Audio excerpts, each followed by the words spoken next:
one of the largest mass poisonings of a population in the history of the world, also taught epidemiologists a lot about confounding. Now, remember what I said earlier about drinking water and tobacco being an important part of this story, so keep an eye out for that.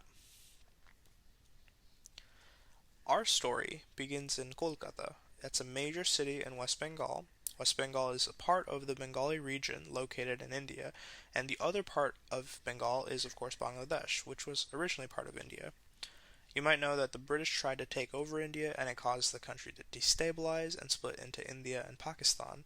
So the east region of Bengal became part of Pakistan, and then eventually the independent country of Bangladesh, but that was only after a series of bloody and devastating conflicts in the 1940s and 1970s.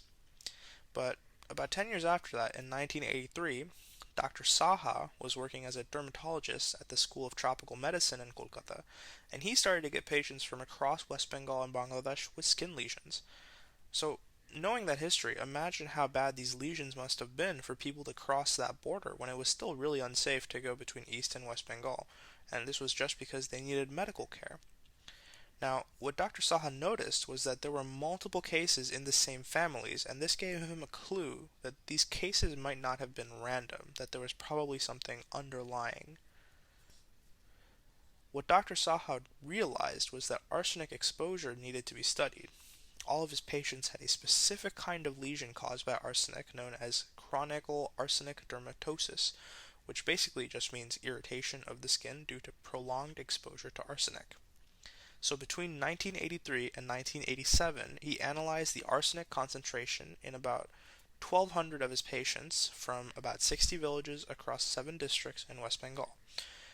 And what he found was that arsenic levels were especially high when he tested the hair, skin, nails, and urine of his patients. What Dr. Saha uncovered was a crisis of mass poisoning of the Bengali population.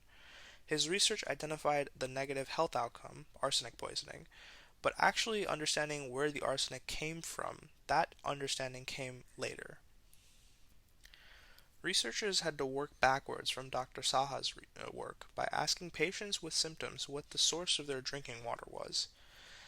The primary drinking water source that most of them reported was tube wells, and researchers had to start testing the water from those wells for arsenic concentration, and that ended up confirming that there was an unsafe amount of arsenic that people were being exposed to.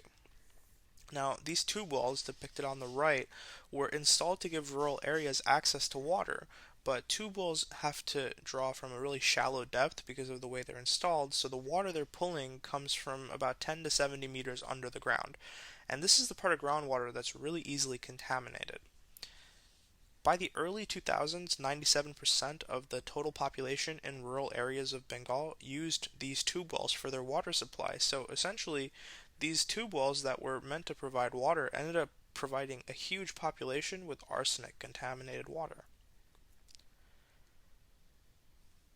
In 1998, about 15 years after Dr. Saha started seeing patients with lesions, experts estimated that the number of people exposed to arsenic concentrations above that safe level that Bangladesh determined was about 21 million people. So 21 million people had been exposed to more than 50 micrograms of arsenic per liter of water.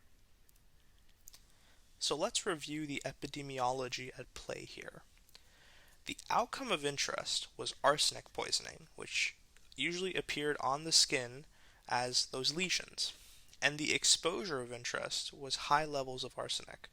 So the risk factor that we just talked about was using or consuming water from those tube wells. We know that the exposure had been consistently found in those with arsenic poisoning. So epidemiologists were able to say that there was probably an association between that exposure and that outcome.